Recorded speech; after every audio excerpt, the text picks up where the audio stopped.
ओम नमः शिवाय। हर हर महादेव। भक्ति भावना यूट्यूब चैनल पर आप सभी का स्वागत है। दोस्तों, आज मैं आपको सूर्य और चंद्र ग्रहण के बारे में जानकारी दूंगा। फरवरी और मार्च में लगेगा सूर्य और चंद्र ग्रहण, इसलिए सही तारीख आपको नोट करके रख लेनी है। यह ग्रहण पड़ने वाले हैं फरवरी और मार्च के महीने में। 2 ग्रहण पड़ने वाले हैं लगातार 15 दिन के अंदर। कुछ ही दिनों में 2 बड़े ग्रहण लगने वाले हैं। पहला सूर्य ग्रहण फरवरी में लगेगा और उसके करीब 15 दिन बाद पूर्ण चंद्र ग्रहण भी दिखाई देगा। इस बार सूर्य ग्रहण और चंद्र ग्रहण 15 दिन के अंदर लगने वाले हैं। बहुत बड़ा इनका प्रभाव रहने वाला है। सूर्य ग्रहण का वैज्ञानिक के साथ भी बहुत अधिक महत्व है।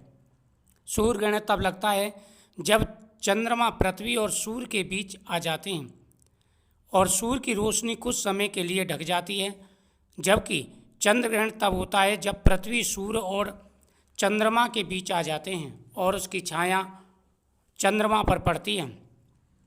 सूर्य ग्रहण हमेशा अमावस्या के दिन और चंद्र ग्रहण पूर्णिमा के दिन लगता है, लेकिन हर अमावस्या और पूर्णिमा पर ग्रहण नहीं लगता, क्योंकि चंद्रमा की कक्षा तिरछी होती है और हर बार तीनों एक सीध में नहीं आते।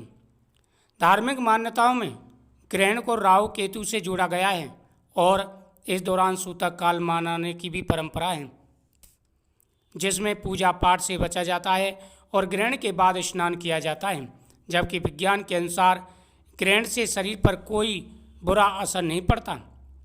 बस सूर्य ग्रहण को नंगी आंखों से देखना आंखों के लिए नुकसानदायक होता है, लेकिन अगर शास्त्रों की माने तो ग्रहण का हमारे जीवन में बड़ा महत्व होता है। जब भी सूर्य ग्रहण या चंद्र ग्रहण पड़ते हैं तो सबसे ज़्यादा इसका प्रभाव गर्भवती महिलाओं पर देखने को मिलता है।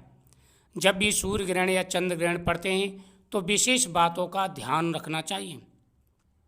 दोस्तों, कुछ ही दिनों में बड़े ग्रहण पड़ने वाले हैं। पहला सूर्य ग्रहण पड़ेगा फरवरी में और करीबन 15 दिन बाद फिर चंद्र ग्रहण लगने वाला है। इस बार सूर्य ग्रहण भारत में नहीं दिखेगा, लेकिन चंद्र ग्रहण भारत में साफ साफ नजर आएगा। ऐसे में जान लेते हैं कि 2026 में ग्रहण कब लगेगा, किस समय लगेगा, भारत में कब प्रारंभ होगा, सूतक कब से कब तक रहेगा। पूरी जानकारी आपको इस वीडियो के माध्यम से प्राप्त होगी। जब भी ग्रहण पड़ता है तो गर्भवती महिलाओं को कुछ बातों का ध्यान रखना होता है। जैसे गर्भवती महिलाएं अग्नि ना जलाएं। अग्नि का मतलब यह है कि खाना वगैरह ना बनाएं या अग्नि माचिस की तिल्ली तक ना जलाएं। इस बात का ध्यान रखना चाहिए।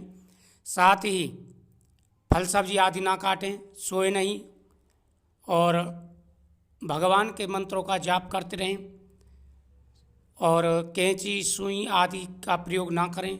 इन बातों का विशेष रूप से ध्यान रखना होता है गर्भवती महिलाओं को, क्योंकि इसका सीधा प्रभाव बच्चे पर पड़ता है। साथ ही कई राशि वालों को इस दिन आशीर्वाद भी प्राप्त होगा, पितरों का, देवताओं का, क्योंकि अमावस्या है।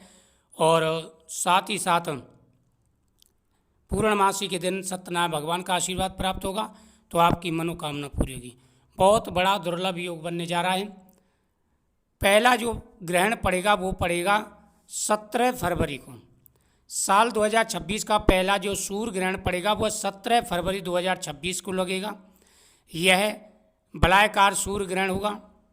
इस तरह के ग्रहण में सूर्य का पूरा हिस्सा नहीं ढकता, बल्कि चारों ओर से एक छल्ले जैसा आकार दिखाई देता है। ये जो ग्रहण पड़ेगा ये पड़ेगा अमावस्या वाले दिन।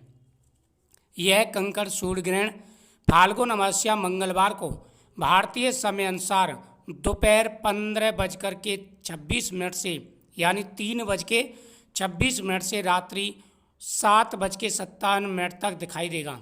यह ग्रहण सूर्य ग्रहण दक्षिण अफ्रीका के दक्षिण देशों में साउथ अफ्रीका, जिम्बाब्वे, उसके बाद में जामिया और बोत्सवाना, तंजानिया, नामीबिया, मॉरिशस आदि देशों में, अटलांटिक तथा दक्षिणी अमेरिका के दक्षिणी देशों में, दक्षिण अर्जेंटीना, चिली आदि देशों में दिखाई देगा।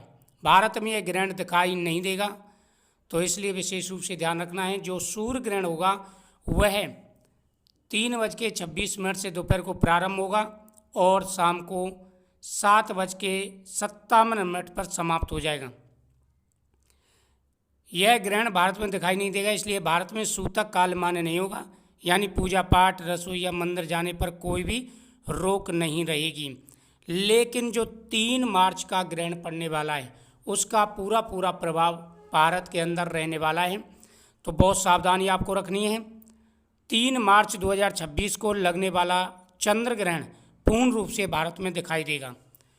सूर्य ग्रहण के करीब 15 दिन बाद 3 मार्च 2026 को साल का पहला पूर्ण चंद्र ग्रहण लगेगा। इसे ब्लड मून भी कहा जाता है। यह चंद्र ग्रहण भारत में साफ दिखाई देगा। यह चंद्र ग्रहण भारत, एशिया, यूरोप और अमेरिका के कई हिस्सों में नजर आएगा। पूर्वी भारत में यह ग्रहण साफ दिखाई देगा। दोपहर 3:22 से शाम के 6:47 तक ग्रहण रहेगा। धार्मिक मान्यताओं के अनुसार चंद्र ग्रहण से करीब 9 घंटे पहले सूतक काल लग जाता है।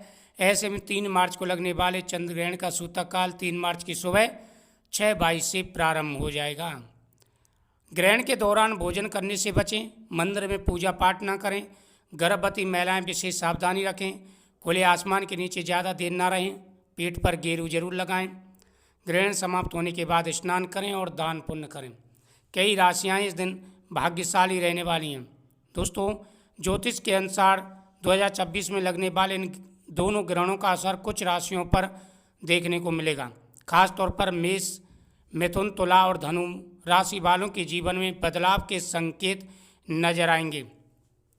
मेष, वृष, उसके बाद में आपकी तुला राशि, धनु राशि, मकर राशि, कुंभ राशि, मीन राशि, ये राशियां जो बहुत ही ज़्यादा भाग्यशाली और शुभ रहने वाली हैं। साथ ही साथ वृषभ राशि वालों पर भी बहुत ज़्यादा प्रभाव इसका देखने को मिलेगा। तो मेष, वृष, मिथुन, तुला, कन्या, वृश्चिक, धनु, कुंभ, मीन, ये 9 राशियां हैं जो बहुत ही ज़्यादा भाग्यशाली और शुभ रहने वाली हैं। लेकिन गर्भवती महिलाएं विशेष रूप से ध्यान रखें, कोई भी गलती नहीं करनी है। 17 तारीख का ग्रहण भारत में नहीं रहेगा, लेकिन 3 मार्च वाला ग्रहण भारत, तो ग्रहण काल में विशेष रूप से ध्यान रखना है। और जब ग्रहण समाप्त हो जाए उसके बाद में दान पुण्य करें। तो सूर्य ग्रहण को लाल वस्तुओं का दान किया जाता है और चंद्र ग्रहण को सफ़ेद चीज़ों का दान किया जाता है। तो गर्भवती महिलाओं पर इसका सबसे ज़्यादा प्रभाव पड़ता है। आपने देखा होगा, बच्चे जब जन्म लेते हैं बहुत से, उनके शरीर पर निशान होते हैं। तो इसलिए विशेष रूप से ध्यान रखना है कि गर्भवती महिलाओं को ग्रहण काल में सावधानी जरूर रखनी है, तो बच्चे पर इसका प्रभाव पड़ता है, इसलिए विशेष रूप से ध्यान रखना है। तो वीडियो को ज़्यादा से ज़्यादा शेयर करें, चैनल को सब्सक्राइब करें। ओम नमः शिवाय, हर हर महादेव। भोलेनाथ आपकी हर मनोकामना पूरी करेंगे। तो महाशिवरात्रि से 2 दिन बाद ही लगने वाला है बड़ा ग्रहण।